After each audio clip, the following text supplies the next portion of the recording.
ko boobu di jënd ay bant yaa te dëkk bi dafa xawoon neex. waaw boobu dëkk bi neexoon na waaye bant xam nga li ci moom laa léegi doo ndékki da ngay laal café xaar añ. comprendre de bant bi li ci dasera comprendre na bu 3000 ngay yor moom nga moom la ca toftalu wër na yàlla moomoo ko mais boo koy lekk doo ko tey. li dem mi jàmbur yi da koy lekk daf maa dal yàgg naa cee nekk victime yow. la ilaha illallah bàyyi ma dem ci alerte quotidien moo gën na bu bàyyi di xaw yi sama sutura li ma nekk yow métti na ci kër gi alerte quotidien soxla wu la wane boo ko xoolee danga koy xàmmee ndax ca musóor gala kooku mooy ajaratu Mimi Touré tête de liste bu coalition Benno Bokk Yaakaar journal bi nee na Mimi Touré la première dame au perchoir paasal firil ma ko ci wolof. maanaam moo ne ca bopp ba. Dior Diouf ci campagne électorale bi nag. Benno Bokk Yaakaar ca Médina meeting de la pagaille ngi waaw xeex ma démb. xeex ma ci diggante leaderu Bamba Fall yi. pourtant loolu doon une bi ak ñi ànd ak Cheikh Ba moo doon nekk une bi. te loolu Alioune Ndoye teewee ko. tàmbali discours ba te discours ba yeggul. siis ya tasaaroo. kur fañ ya mel ni tulleeg màlli. xam nga lu indi xeex bi. xeex ma ca Médina. xam nga lu ko indi. lu ko indi. loo xam ni compliqué wul. nan la. Cheikh Ahmed Tidiane Ba. Messi moom la noo woowee Messi bu yàggul def nañ daje bu mag foofu. moom la ñu wax ne moo war a njëkk a jël kàddu devant les autres Seydou Gueye ak Bamba Fall ak Alioune Ndoye ña sa des. xulit ña mu àndal ak partisan bi ne mais attends kii c'est pas n'importe qui pour nu kaa ci ordre de protocole nu kaa tu vois un peu. léegi nag man xam nga kan laa yërëm. koo yërëm. ki leen gañe ba pare fekk leen. waaw ba Alaaji Bamba. turwee sell moo tax moom boo koy wax sax lu koy bëgg a tuddee sax lii ala gàcce. En tout cas xeex ma tar na de man na xeex mi xaw ma lu tax titre ñu ko parce que xeex mi jolli gi mu jolli neex ga mu neex. lii boroon na fees dell ci presse bi. xeex ma waroon nañ koo titre. fees dell. waaw fës. bu doon xeexu yeewee la nga xam ne lépp dëgg la. mais bosu Babacar Diop ak garde corps ba toute la presse a sauté dessus. non waaw ñu ne nervi dañoo xam te man bi may seetaan ndaje bi dama gis ne dafa bëri mbooloo waaye fin ba daal pëccëxoo gi ak sànnante xeer gi doy na waar de. kur fa yëg. waaw si atasaaroo ay yow Alioune nekk fa yow bëggoon a régler fii yow soo nuum. ndeysaan bëggoon na dox tànk jàmm nag. comme la xew Diourbel la ñu mel am noonu Diourbel. si non campagne bi dama lay wax ngaa la ku entraîné wul bul dem. campagne bi dafa neex nag ren. boo amul doole bul dem doo xam fu cooki di fële te damaa fi newoon fii ne cooki bu amee bokkal damaa juum de parfois damay juum nag. bés bi le jour ñëw na ci waajaa ngi moom le professeur Mary Teuw Niane ak ay relation bi mu am ci régime bi journal bi nee na moom opposant la de mu nekk au pouvoir mais ginnaaw démission Petrosen dafa déclaré ne moom dafa woo ñëpp. ngir ñu voté Yewwi Askan Wi. retour itam sur les petits pas vers la sortie loolu la journal bi wax moo ko tuddee petit pas xëy na yéen seen gis-gisu bopp la ngeen yaakaar ne pas ya dañoo petit. ñëwal ci Dakar Times crise alimentaire ak production agricole journal bi nee na pénurie d'engrais bi nga xamante ne moom mooy menacer rendement yi nañ ci wax engrais bi dafa doomu góor la fu mu nekk nii dañ koy wër di ko jeex. te bu ñu moytuwul rendement yi daañu am problème. ñu ne jër gën vowal gële allahu akbar mooy vice-président pour le développement durable ca banque mondiale moom moo publier benn note boo xamante ne li muy fësal mooy. engrais bi jafe na fu mu nekk nii. li ko waral mooy crise ba am ca Ukraine. te situation bii nag sans nul doute mën na indi conséquences yu taratar ci li nga xamante ne moom mooy rendement agricole bi Dakar Times. moo ci ñëw tey suba gi beneen yéen kaay di direct news ngeen baal ma waa ji da doon attaqué xam nga da doon laaj lu tax ki nga xamante ne moom jiite mouvement gëm sa bopp di battre campagne attaque contre Bougane Alioune Ndoye s'attire les foudres du mouvement gëm sa bopp direct news ñëw na itam ci Massalikul Jinaan Parcelles Assainies Paasa jëlal Mermoz Koki Saint-Louis ñu ne benn vendredi samedi dimanche boo xamante ne journal bi époustouflant la ko tudde pour Amadou Ba fu mu nekk nii daal Amadou Ba mën ngaa jàpp ne jot na bénédiction wu imam bi ay association yu ànd ak Manga 2 di soutenir ki nga xamante ne moom mooy responsable APR boobee.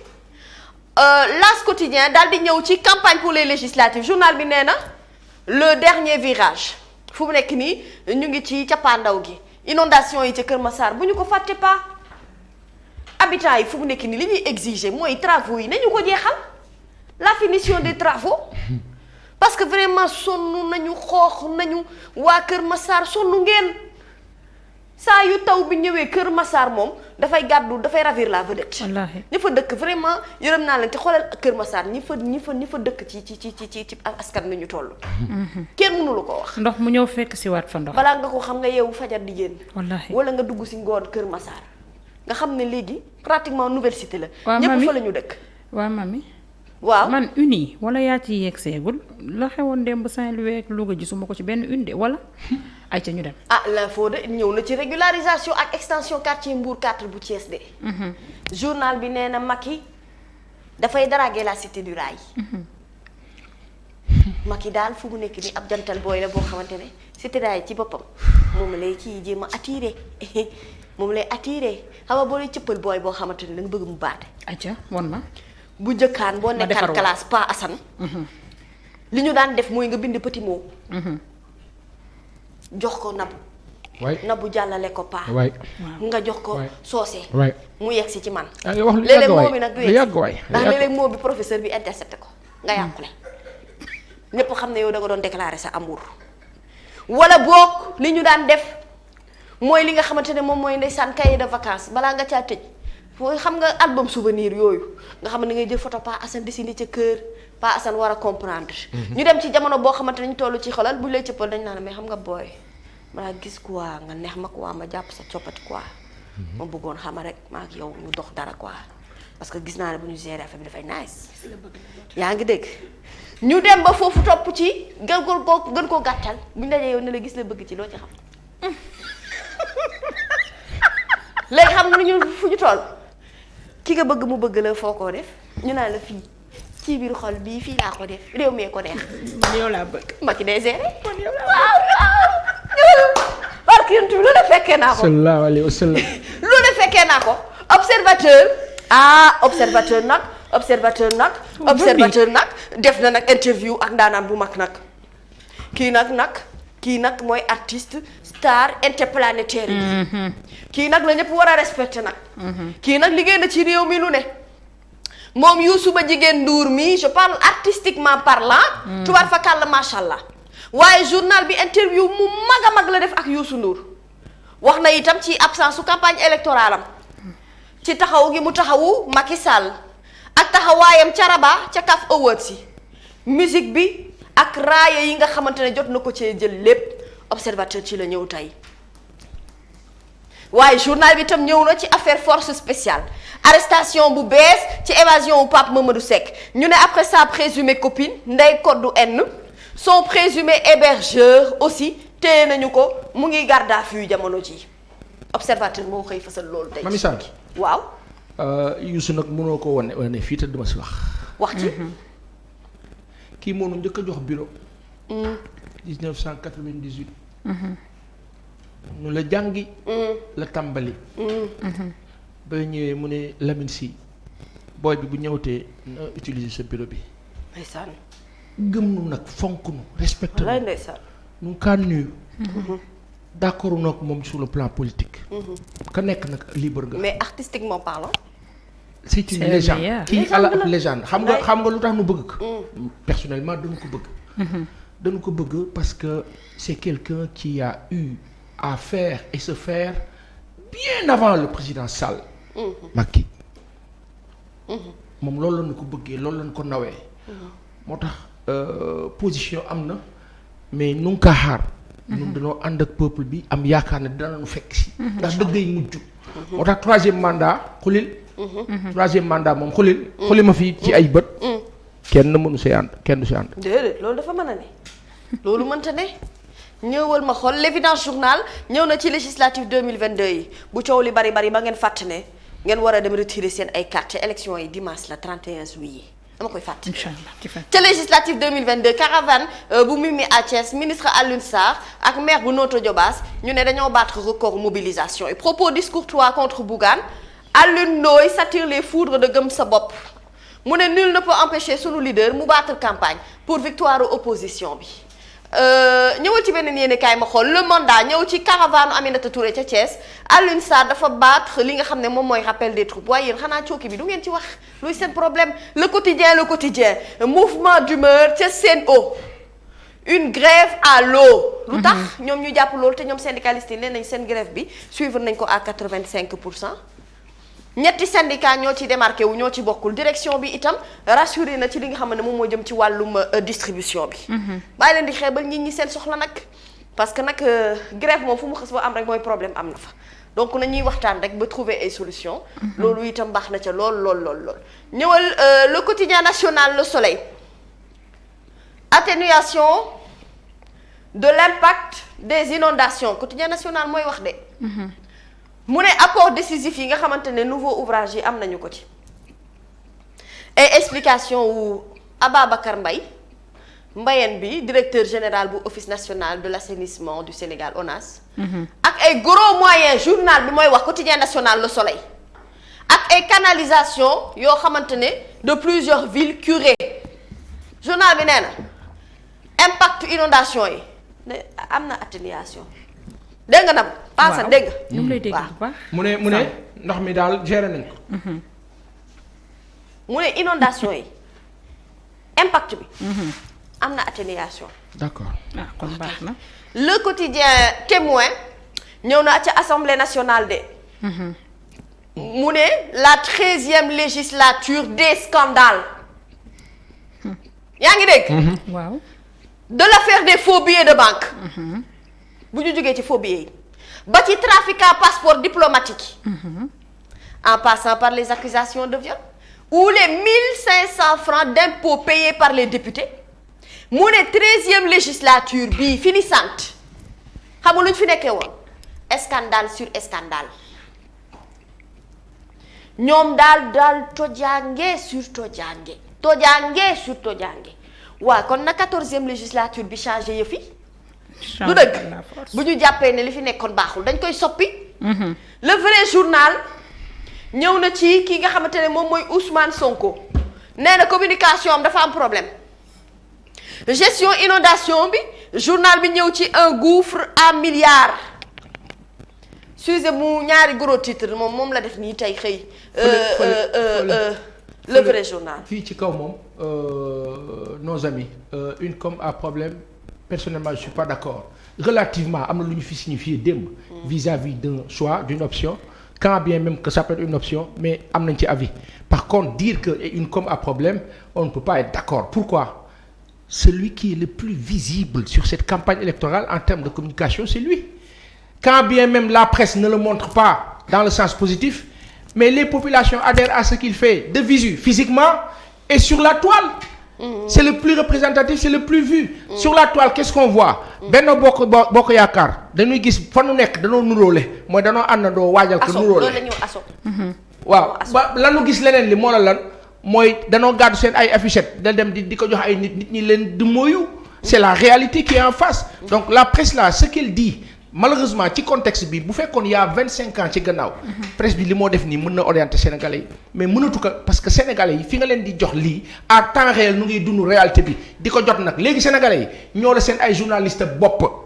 et c'est là où réside le danger. yor seeni une bopp dans cette façon de faire là sur cette façon de faire ñu ngay gis gars yi di jël ay journaux on a vu Enquête on a vu L'Observateur nit yi def montage dindi ko. def fa ñoom info yi ñu soxla. ñoom est-ce que du kon loolu tax ma dégg ñu naan observateur dafay. porter plainte oui à juste titre mais au-delà de porter plainte dafa war a nekk alerte pour comprendre fan la population yi toll. vous ne pouvez pas ñun ñu nekk ay consommateurs ngeen ñu dirigeante foo xam ne neexuñu saay lii nii baaxul de lii nii rajo 1000 collines moo taal Rwanda. ci ay fen. man de tey ci suba bu may déglu. info yi maa ngi déglu benn intervention un sieur qui s'appelle Kane. muy wax ni journalistes yi nga xamante ne léegi dañuy def wàllum politique mu ne dafa am journalistes yuy def wàllum politique dañ leen a war dañ leen a war a rayer de la profession. dañ leen a war a dàq daal maanaam ci profession bi parce que wàllum politique la ñuy def. xanaa RTS la ñuy njëkkee. ñëwal. Nabou Mami yow Sam tey da nga dangereux. Mami Sam tey boo loo jël. ñu waxatee rek. Mami ñu waxatee ñu ne dañoo farati. Mami ñoom ak li fi xew yépp lii rek lañ mën a wax ci Ousmane Sonko. waa dama ne yow journaliste bu tànn métier paasam. jàng-jàngam génn yori diplôme am. mu yor ko sax nag ou pas mu am possibilité être formé sur le tas. di exercer pendant des années xeex régime ànd ak régime loolu moo mës a am dans tous les pays du monde entier. Ça ne change en rien pertinence su wala dutu ndax kii taskatum xibaar la wala du taskatum xibaar dañu war a xam ne taskatum xibaar pour lu ko dàq ci profession bi nekk lu yomb. du ay caaxaan. il faut adopter xawma le code de la presse le code de xawma je ne sais quoi. Oui, gis nga le code de la presse, oui. Non, je veux dire sur la liberté de la presse parce que il parlait de la liberté de la presse que nit ñi dañu war a bàyyi presse bi libre mën a wax seen ay gis-gis et tout ça je suis entièrement d'accord que dañu war a protéger les journalistes je suis archi d'accord ba léegi d'accord naa. mais gis nga man fan mooy sama problème mooy journaliste bi xëy na ni muy analyser yow jàpp nga ne yow c'est politique yow loolu nga jàpp. mais xëy na moom ci analyse am moom jàpp na ne c'est pas politique xëy na moom ci wàllum ci mission wu informer ak ci mission wu donner son avis parce que nag les faits sont sacrés le commentaire il est libre. absolument. yaa ngi dégg. dañu bëgg ñu xam ne autant dañuy casse pour que ñu respecter les journalistes autant dañu war a casse pour ñu bañ leen a fragiliser parce que nekkul métier moo xamante ne bu la neexee ñu ne la ustu génnal. nekkatoo taskatum xibaar wala ustu yaa ngi ci biir yaa gën a nekk taskatum xibaar ñëpp. c'est un choix libre. mami voilà ba mu waxee waxi liberté dafa tënk lépp. muy noonu. boo amee liberté am nga droit ne ci lii laay wax wala ci lii laay wax. comme ñoom ni ñu amee droit am seen presse boo xamante ne ci ñoom rek lay wax lii scandale la uni rek scandale la. parce que du ñu wax exactement li population bi di xaar ci ñoom. lan lañ bëgg dafa am journaliste yoo xamante ne dañuy wax bu leen arrangé ñu ne ay journaliste lañ. waaw bu leen arrangé wul ñu ne duñu ay journaliste. waa léegi dëgg fan la war a féete en 2011 looloo xewoon est-ce que amoon na ñoo xamante ne dañ leen a d'accord ne duñu ay journaliste. ah mais nañ waxante dëgg. am na lu mu jël. nañ waxante dëgg. mënuñu di kumba am ndey kumba am baay bi. ah waaw mën naa nekk tamit mais il faut que ñu arrêté. am na boo def tey de yow de scandale ngay wax na bu ma bëgg la wax ne la scandale baa ngi. ayca waxuñu ko les échos ñoom ñoo ko wax. les échos ñoo xëy wax ci décision bi nga xamante ne jël nañu ko pour def 3e autopsie ci wàllum affaire bi nga xamante ne moo concerné Idrissa Goudiaby. avocat wu famille bi nag dafa massacrer procureur. maanaam mayu ko dara. dernier rapport bi nga xamante ne def nañu ko par l'un des médecins légistes du Sénégal. attitude du procureur bi mu ne joxewul une bonne impression ci lu jëm ci wàllu impartialité am waaye itam indépendance am. avocat wu famille bi ko wax de da koo massacrer moom procureur bi les échos moo xëy fësal ko tey ci xëtu yéen kaayam ni vu ni connu alors qu'il devrait être au devant de la scène Omar Sy la ñuy wax ñu ne la tête de liste de Yewwi ñu ne sort du bois alors. ñu ñëw ci libération paasan xam nga da nga doon wax sànq wàllum communication bi journal bi wax sànq problème de com xam nga démb ne woon naa leen fii ne leen ki ñu ko séqal nit la koo xamante ne du arrière du dellu ginnaaw firnde baa ngi libération moo xëy wax ko tey mu ne Sonko persister ici kuy persister ici ñu yow kooku yow daw nga arrière nga dana yow tax Bara Dolly a abondé dans le même sens pour dire que li Ousmane Sonko wax moom sax moo ko njëkk a wax que il apporte la paternité. Mais maintenant regarde ni Ousmane Sonko persister di signer di insister nii. C'est un choix délibéré de dénoncer et de dire que l'opposition réelle c'est Yewwi Askan Wi ña sa des Macky Sall moo leen monté man dama ne ci wàllu communication il en a pas besoin parce que xam nga tax da ngay donner l'opportunité de réplique. qui presque rend service. foofu la noo waxee léegi nag man aussi su ma nekkoon aar tey ji nii bokkoon aar nii am na beneen ton boo xam ne dinaa ko waxee ci wàllu communication c'est-à-dire que monsieur Sonko a opté pour ça moi j'aurais pas opté pour ça il sait pourquoi il l'a fait moi je l'aurais pas fait aar aussi au lieu de profiter de ça ci loolu hélas ils n'ont pas pu en profiter parce que nanu génnee ak ton ba nu génnee nit ña ba dañ leen a waroon a wekk faf nag nu Assane du ma ci tontu bokkuma ci un point un trait li Pape Djibril Fall daal wax laa d'accord man nee na ñoom benn adversaire la ñu am muy Benno Bokk Yaakaar te opposition dañu seen adversaire dëgg mooy parti au pouvoir. en tout cas. mais loolu dëgg bokkuma ci. en tout cas de ci wàllum collusion bi ci diggante liste opposition ak pouvoir Sonko mooy nee na mooy arrière d'un iota puusul randuwul moom fu mu taxaw la taxaw kii. li ko indi aussi. mami persiste signé. li indi aussi sa position mën nañ ko comprendre ci benn sens. taxawaayu anti Badassi. li indi sa position mën nañ ko comprendre ci benn sens xam nga moo la bon 2019. li sooke. li indi parrainage en 2019. on était à un niveau de parti politique. mais nguur gi créé ay parti politique pour nu gën a bari ci loolu ni ñu gënee bari parti politique yooyu.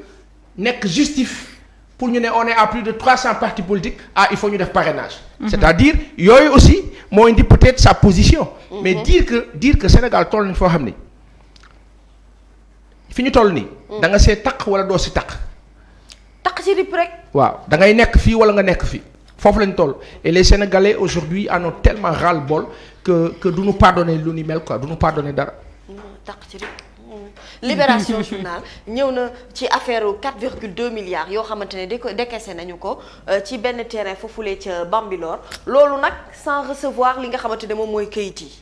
Libération dañuy def ay enquêtes yu doy waar ñoom.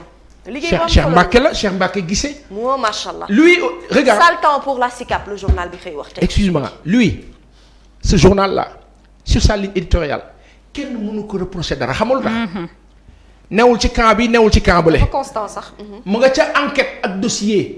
yu profond sur des scandales. moi je les respecte. ils sont constants ñoom dañu constant ci seen macha allah libération daal tubaar fakal la macha allah. lii quotidien Benno ca Kaolack rapprochement ci diggante ki nga xamante ne moom mooy tête de liste départementale bi ak maire bii di Serigne Mboup alors.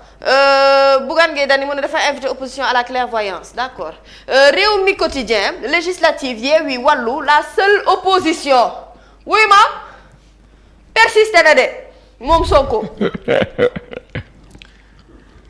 wuy ma narge na ne narge xam nga ku mu narge ak ña ca des moom Ousmane Sonko nee na moom bougéwul d'un iota puusul paasul randuwul maa ko wax fii ba ginnaaw suba maa ko wax maa ko def ba mu neex maa ko def moo ko wax man mënuma ci dara Sud Quotidien moo ko wax Sud Quotidien nee na 26 juillet 2020 26 juillet 2022 BT 2 années déjà.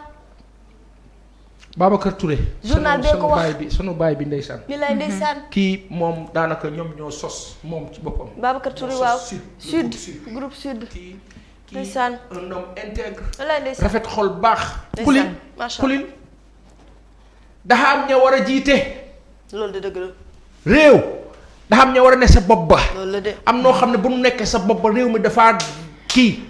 faut mettre les personnes exemplaires qu'il faut à la place qu'il faut. il nous manque beaucoup moom ak Sidy Lamine Niass. wallaay ndeysaan. moom bu fi nekkoon jamono bii. wallaay ndeysaan. dina jël téléphone am woo directeur de publication yi ne leen hey li ngeen di def nii la mu doon. wallaay ndeysaan. ñenn ñi pas tous ñenn ñi. Sidy Lamine Niass ndeysaan. pourtant bind nañ ko fee ci kaw bind nañ la presse a perdu sa boussole. waaw mu ngi noonu. macha allah. mami dellu si. mami wuyu ayca. ñëwal mami fa la ñu bind 26 la presse a perdu sa boussole premier paragraphe rek doo ma si dimbali liiral ma ko.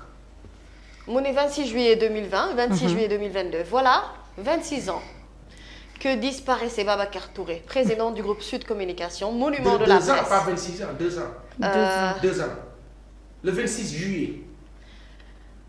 alors attends voilà 2 ans exactement que disparaissait Babacar Touré président du groupe Sud Communication monument de la presse privée sénégalaise je vois pas très bien nag. et de l'Afrique de l'Ouest. mu ne BT comme on l'appelait affectueusement restera à jamais gravé dans la mémoire des combattants des causes nobles plus particulièrement de la liberté d'expression et de la liberté de presse. parce que ñii sanu bàyyi moom génération ñoom Cheikh Oumar Tall ak sunu kilifa yi. ñii ñoo doon waxtaan ak président Abdou Diouf di insister pour que mu libéraliser la presse privée. permettre nit ñi mën a sos seen ay médias groupe Sud comme Juddu Sud FM. Walfadjri Excaf Dunia FM Excaf boobu nga xam ne tey état wu Sénégal régime bii mu nga lëkkaloo canal di daaneel Excaf lor ka sànq ka. Excaf kay sànq na pare na. waaw sànq yii xew Sénégal ba pare ñu ne duñ leen contre. nun dañoo assumer man personnellement damaa contre régime bii parce que seen taxawaay ci réew mi daa salte daa ñaaw si vous parvenez à fermer Excaf Télécom ngeen jox leen TNT Excaf jël 40 milliards ci kopparam dugal ko ci banque yi jox leen ko état bi ne leen bismillah ñu tàmbali état bi di dem ngeen bàyyi leen ci biir banque ya fatt leen état bi seetaan leen ngeen di renforcer canal toog sunu bopp canal di ñu jaay ay chaînes canal bu la coupé le premier bu la coupé doo am les chaînes yi nga xam ne da nga kaa am fii ci Sénégal normal bu dee TNT da nga kaa am. ñu jël TNT ci suuf jox ko TDS nangu ko loolu moo la nangu Excaf nga ne di tëju di daanu des choses comme ça su amee ci réew mi ngeen def li ngeen def seen oog ak ña sa des danoo yuuxu danoo mer dañ leen di contre. alors tribune dafa ñëw ci professeur ak kii nga xam ne moom mooy PCA Petrosen Holding mi nga xamante ne jamono ji mën ngaa jàpp ne lâché na Macky Sall de àndatul ak moom fenn Mary Teuw Niane mii dafa constant ci combat bi nga xamante ne mëne na ko ci 3e mandat bi tribune moom moo xëy wax ko tey ci suba. mu ne Mansour Faye en toile de fond les laudateurs ont un nouveau lexique qui abolit le 3e mandat de leur vocabulaire. ñu ñëw ci beneen yéenekaay Vox Populi malgré les réactions outrées de Aar Sénégal et de Bokk Gis Gis Sonko nee na moo persisté moo ko wax moo ko def ces accusations de liste parrainée par Macky moo ko wax te moo ko wax waaw kay certains ne veulent pas entendre cela bëgguñu koo dégg waaye il faut ñu encaisser ba pare xam nga ak lan souffrir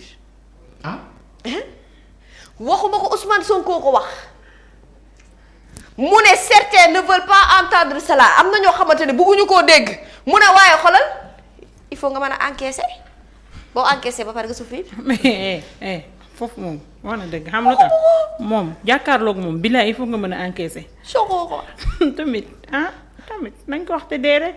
nee na parce que opposition boo xamante ni suba ba ngoon du matin au soir du wax dara Macky Sall. ça pose problème.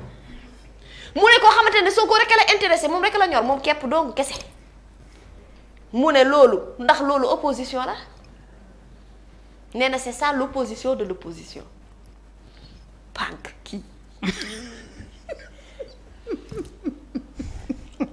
pànk kenn mës ta gis lii waxoon naa leen wuy ma xulil aw góor kenn ko wax pànk waay pànk waay dafa pànk daa tàng déedéet daa tàng jigéen la na wax pànk terme yi dañu important Pa Assane taxawal góor du pànk Pa Assane taxawal d'accord ma ku pànk mooy ku bëri histoire waaw ci jigéen ku déet ci jigéen góor ñi bëri histoire nag góor dafa tàng pànk du pànk ba gin waaw yow man je per waa léegi bokkul ci wolof waa léegi yow man je persiste ici waaw mais bokkul ci wolof loolu bokkul ci ma ne ma waa léegi damaa persiste ici waaw laaj leen borom wolof yi ñëw fii billahi defante nga ko ma ne oui si certains ne veulent pas entendre cela il faut savoir encaisser et souffrir yow Pa Assane waaw bokk ci ñëw ko bëgg kii sonal nañu waay bokk ci ñi pànk ba yàqu mu ne góor dafa tàng jigéen dafa pànk déedéet tàng mooy ku gaaw a mer ku gaaw a gis boppam ku naqari déedéet kooku mooy tàng ku bëri histoire da ngaa pànk amul góor amul jigéen waaw yow xaaral internet yi dinañu tontu léegi déedéet bu leen wax moom Pa Assane la ñu soutenir non góor bu pànk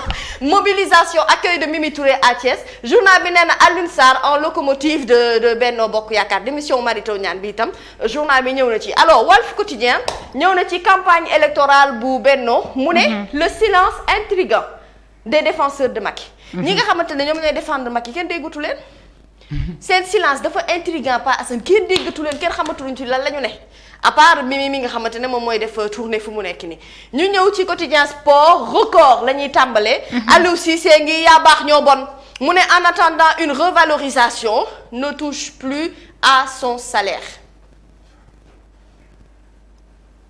laalatul salaire am revalorisation lay xaar loolu waroon nañ cee jub yàgg. Sadio Madio ngi nii ca Bayern mu ngi koy toj de talent la boole xale bi xam nga ak lan. simplicité humilité.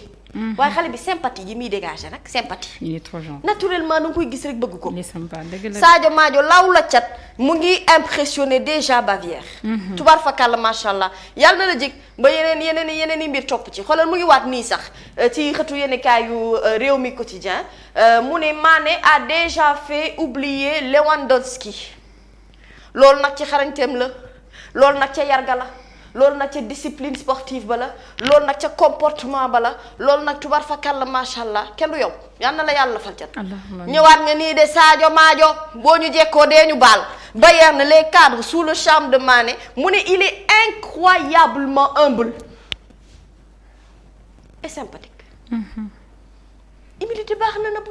dëgg la dafa baax. c'est-à-dire te xoolal journal bi sax ñëw na ci naka la Gana ak Diallo renversé li nga xamante ne moom mooy tendance bi dañoo performant ci li nga xam ne moom mooy tournée ba am ca Japon trophée des champions pour définitivement également convaincre tubaab fakal macha allah sunu gaynde yi.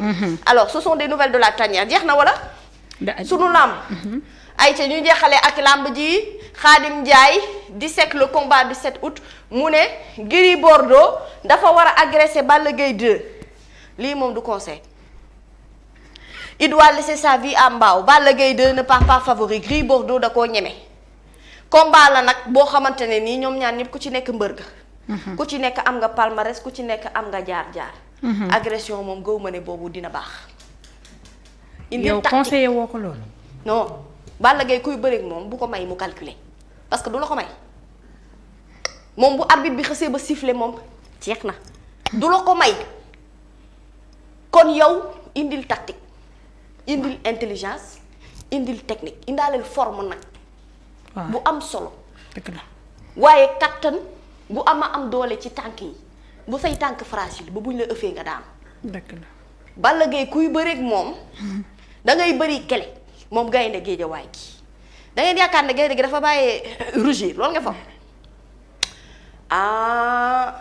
am ngeen combat de Mbadou waa Fass am nañ combat waaye waa Géejawaay itam am nañu combat ku ci nekk ci ñoom ñaar ay mbër lañu tubaar fa kàlla macha allah ma teral ko xam naa fii lay yemani damay taxawaale tuuti pour le temps sa sac bi ngay laaj ñu joxaale la ko ngaa la boo ko jox sac bi del gaaw tuuti paasan daf ñoo war a yóbbu ñu lekki bala bant ya waaw loolu beneen bi ci topp mooy Nabou waaw maa ngi lay nuyu di la ziar soo paree dama am sa yóbbante maa ngi internet yi nee nañ Mami Samb bala ngay dem taxawal xaaral ma wax ko yóbbante bi ba pare Fatim Diop Maram Fall nuyu naa la internet yi nee nañ ñu ni ñu gis la bëgg la lan nga ci xam nee nañ ñoom dañ la bëgg nee leen fii les ci biir xol bi fii laa leen def réew mi ko neex Mami Samb Nabou Cor am feeling rek da xam loo xam ni dama ko fàtte woon waaw loo fàtte sekk dama ko fàtte woon lu am solo loolu lu mu sekk entre parenthèses balaa nga yegg si dama la ko ñaan waaw Baye Mbarik Cheikh Fall waaw Nabou Cor waaw waxuma la yow de paasa waaw ngaa la waaw Abdou Fall a ngi ci des waa sama tableau bi ma doon jaay fu mu toll kaa bi dañuy la man de déggaatuma si dara loolu kon yéen bi ma feebaree dew ma ñëw ma kon yow waxaatuma si woo njaay man dama Cheikh Fall gëj na kaa wane sax moom li jënd waaw lu tax loolu kon ngaa lu tax ngeen def loolu aussi internet